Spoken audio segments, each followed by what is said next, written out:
बोलो कृष्ण कन्हैया लाल की, भागवत भगवान की।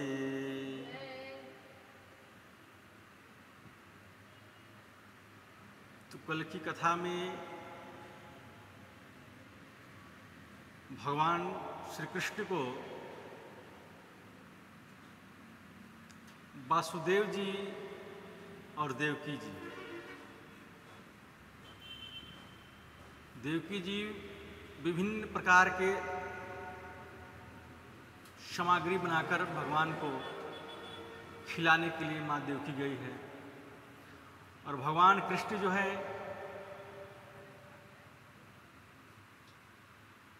मन को मारे हुए बैठे हैं एकांत में। भगवान श्री कृष्ण को गोपियाँ याद आ रही हैं, भगवान श्री कृष्ण को नंद बाबा याद आ रहे हैं, भगवान श्री कृष्ण को सब सखाएं याद आ रहे हैं। तो माँ का हृदय जो होता है वो ऐसा होता है कि आप कुछ प्रयास करो ना। तो वासुदेव जी ने कहा कि मैं भी कैसे पूछूं लाला के, लाला का जो स्वभाव से परिचित तो मैं भी नहीं हूं, क्योंकि गोद में तो मैंने कभी खिलाया ही नहीं। इतने में यदुवंशियों के मंत्री बृहस्पति के शिष्य ज्ञानियों में श्रेष्ठ श्री उद्धव जी आ गए। उद्धव जी को देखकर वासुदेव जी ने उनसे कहा, बेटा कृष्ण के पास जाओ और जाकर कन्हैया से पूछो कि क्यों रो रहा है। उद्धव ने कहा, आप बिल्कुल चिंता न करें पिताजी, मैं अभी जाता हूं और जाकर मैं पूछूंगा। जैसे ही उद्धव ने कृष्ण के महल में प्रवेश किया, देखा बैठे बैठे कृष्ण रो रहे हैं। उद्धव ने जाकर प्रणाम किया और उद्धव जी ने कहा कि गोपाल, मैं आपसे व्यक्तिगत रूप से पूछना चाहता हूं, आपको मथुरा में कोई तकलीफ है, यहां कोई कष्ट है?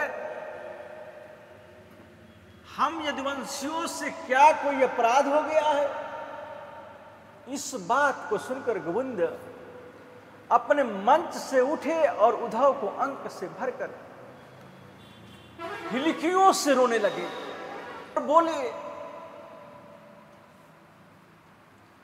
कि उधो मोहि ब्रज बिसरत नाही, हंस सुता को सुंदर कलर और कुंज की छाही।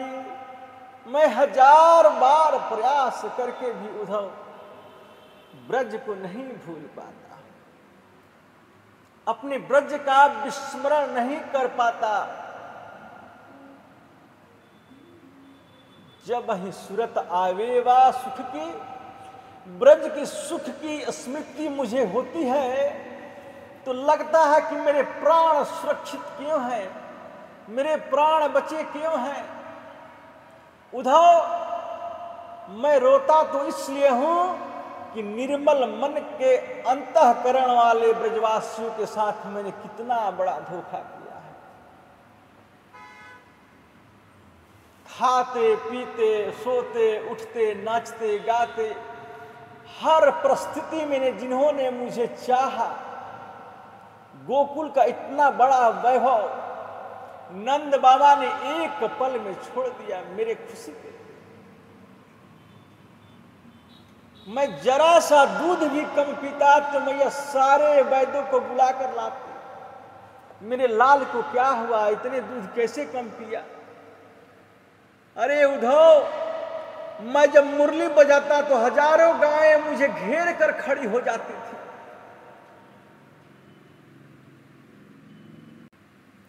वो हजारों बछड़े पूंछ डुलाकर दौड़ते मेरे पास, और जैसे ही मैं मुरली को बंद कर देता वो टेढ़ी नजर से मेरी ओर देखते, मानो ये कहना चाहती कि क्यों बंद कर दिया गोपाल, क्यों मुरली बंद कर दी गोपाल, बजाओ ना। शायद ऐसी कहना चाहती हो, इस ब्रज की गोपिया का सर्वस्व मैं हूं। किशोरी राधा की मेरे ऊपर महती कृपा, पर मैंने इतना बड़ा अन्याय किया। चलते समय मैंने यशोदा जैसी महान तपस्वी मां से झूठ बोला। मेरी मां मुझे हृदय से लगाकर जब रोने लगी तो मैंने मैया यशोदा से झूठ बोलकर के कहा कि मैया मैया मैं परसों आ जाऊंगा। क्या मैंने अन्याय नहीं किया? बस इसकी स्मृति मुझे होती है। अच्छा उद्धव, एक बात बताओ कि मुझे उन ब्रजवासियों की याद आती है तो इसका क्या मतलब है? कि वो लोग भी मेरे याद करते होंगे। यदि वो लोग मुझे याद नहीं करते तो मुझे उनका स्मरण क्यों होता है?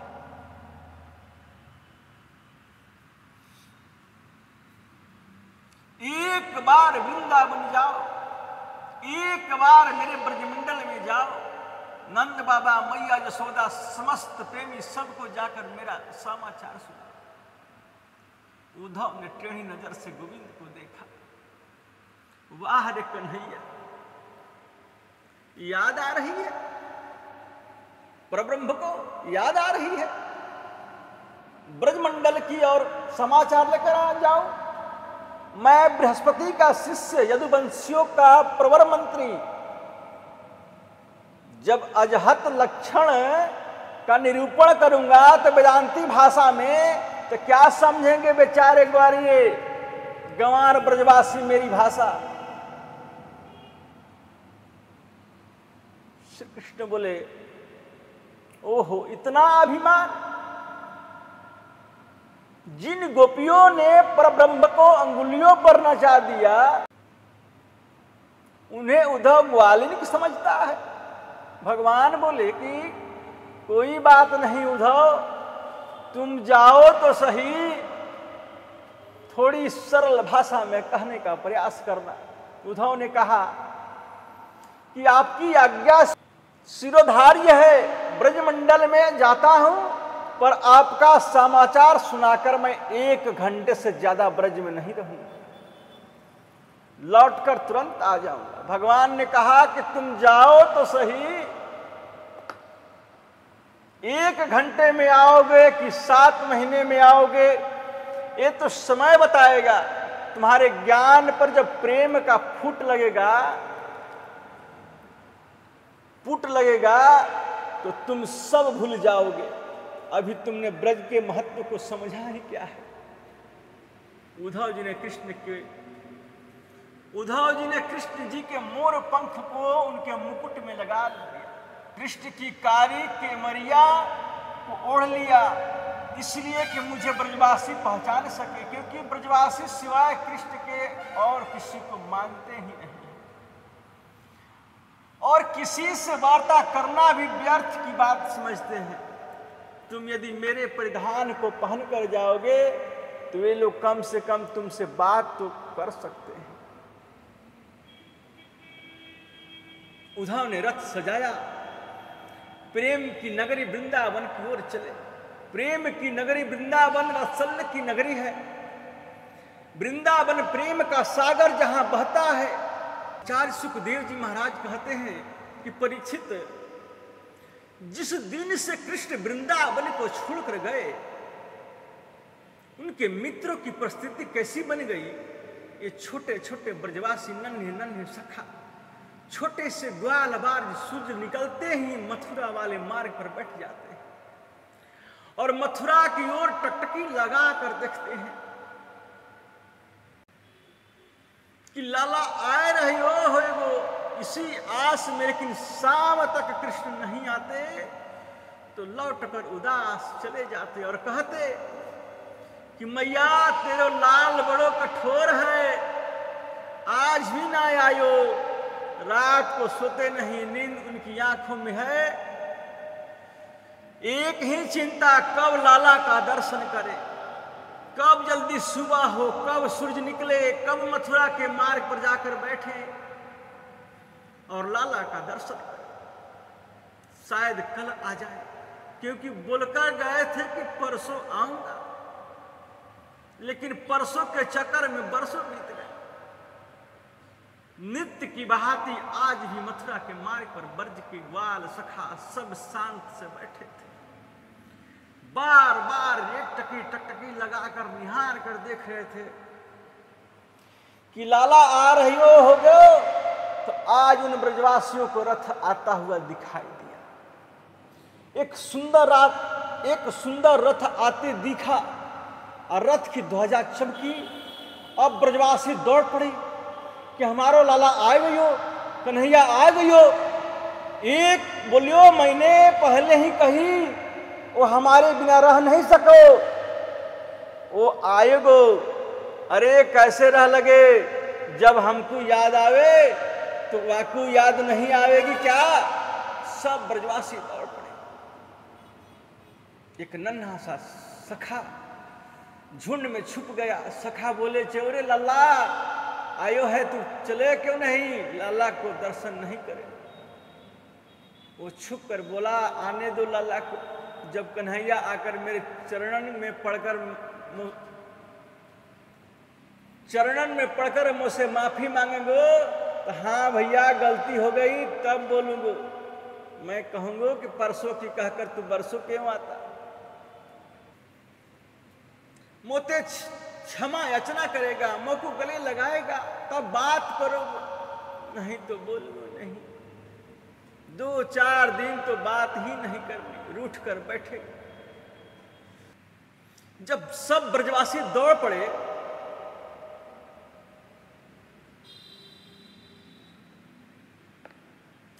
तो कृष्ण से मिलने के लिए तो झुंड में जो छुपकर बैठा था ना सज्जनों, उसने दौड़ते हुए ब्रजवासियों को जब देखा तो तुरंत झुंड से निकला और उन ब्रजवासियों से पहले रथ के पास पहुंच गया। सखा बोले, तू तो यूं कह रहे हो कि मैं रूठ जाऊंगा। तो बोला, रूठोंगे के बाद में, पहले लाला के गले तो लग लूं, पहले कन्हैया के गले लगाकर अपनी बात तो कहूं। जैसे ही रथ रुका, ब्रजवासी ने रथ को चारों ओर से घेर लिया और रथ में किसी और को बैठे देखा तो बोले कि भैया जो श्री कृष्ण। उद्धव ने कहा, जय श्री कृष्ण, सुनिए मैं उद्धव हूं, मथुरा से आया हूं, कृष्ण का मित्र हूं। गोविंद ने मुझे भेजा है, आप लोग बता सकते हैं कि माता यशोदा का दर्शन मुझे कहां सुलभ होगा। ब्रजवासी 2 मिनट तक मौन रह गए और उद्धव से बोले कि वाह रे कन्हैया, वाह रे कन्हैया कि बरसों के बाद याद आ गई तो मित्र भेजा। उद्धव ने कहा, आप लोग अन्यथा मत समझिए, मैं सत्य कहता हूं। आप लोग का स्मरण होता है उन्हें, इसलिए तो गोपाल ने मुझे भेजा है आपके पास। मैया यशोदा से मिलना है, नंद बाबा के दर्शन करने हैं। ब्रजवासी बोले, उद्धव मां यशोदा के महल का मार्ग बताना जरूरी नहीं है।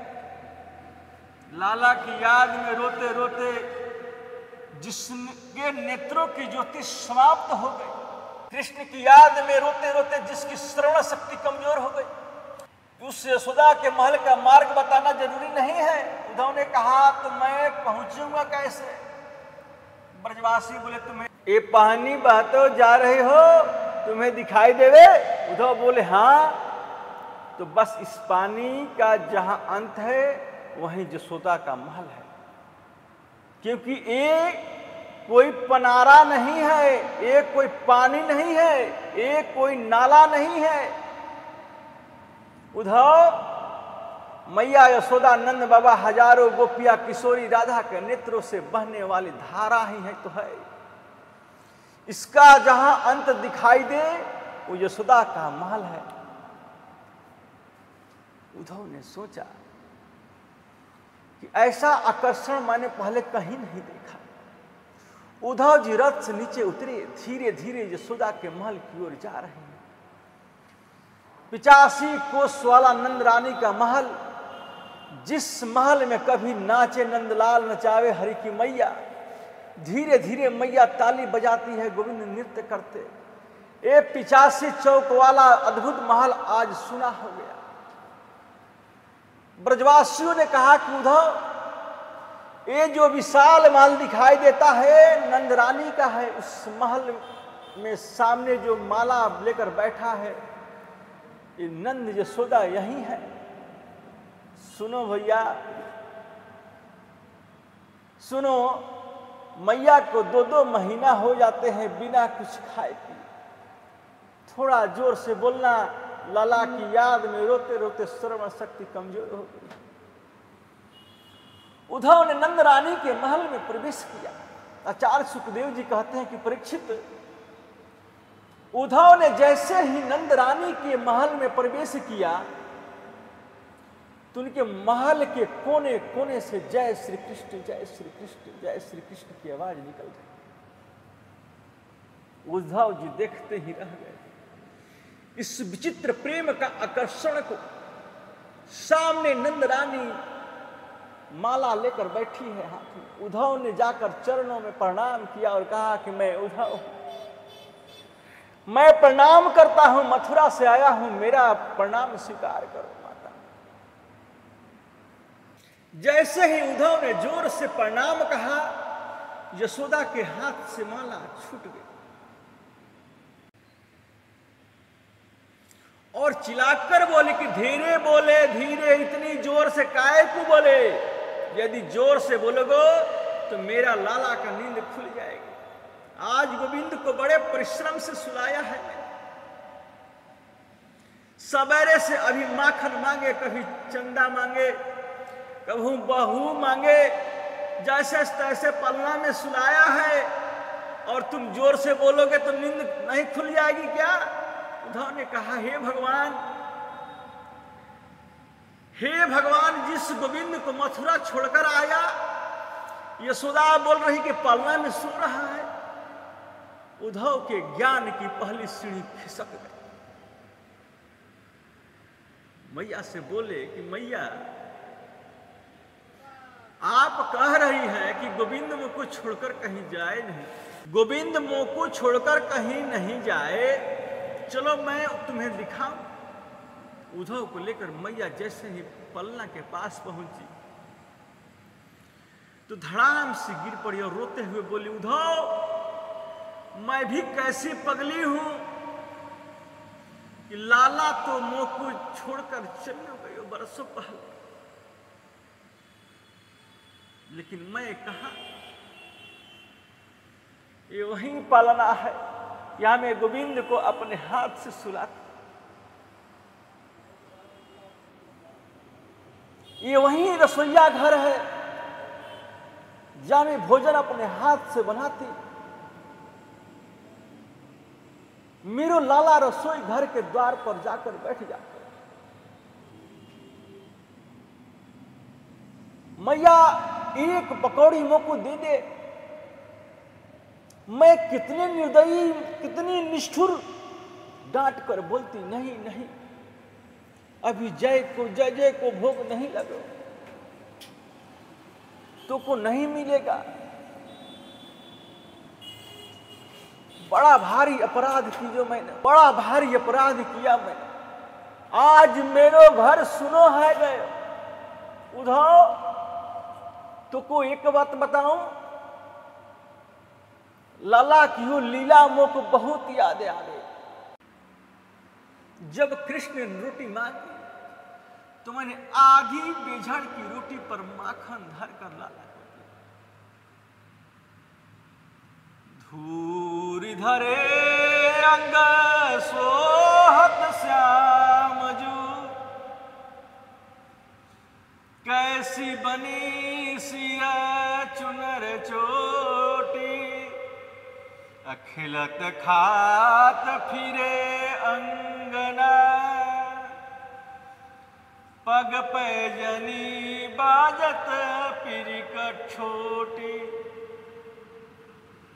वा छवि को रस खान बिलोकत, वारती काम कला निधि कोटि, काग के भाग कहाँ कहिए, हरि हाथ से ले गयो माखन रोटी। मैंने माखन रोटी जब लाला को दी तो लाला ठुमक ठुमक आंगना में नृत्य करे और माखन रोटी खा। उधर तो भाइयों एक कौवा आयो और लाला के हाथ से रोटी ले गयो तो गोविंद आंगन में लौट गयो, मचल गयो, मेरी रोटी कौवा ले गयो, मैं कौवा से युद्ध करूंगा। मेरी वही रोटी को लेकर आओ। वो आज याद करती हूँ ये लीला तो मुझे लगता है कि शरीर में प्राण सुरक्षित क्यों है। उधर एक बात मुझे ज्यादा तकलीफ देती है, वो यही है कि एक मिट्टी की मटकी फुड़वे के बदले में मैंने लाला को उखल में बांधी। शायद यहीं के लिए कछु कन्हैया रूठ गए और मुझसे रूठ कर मथुरा चले गए।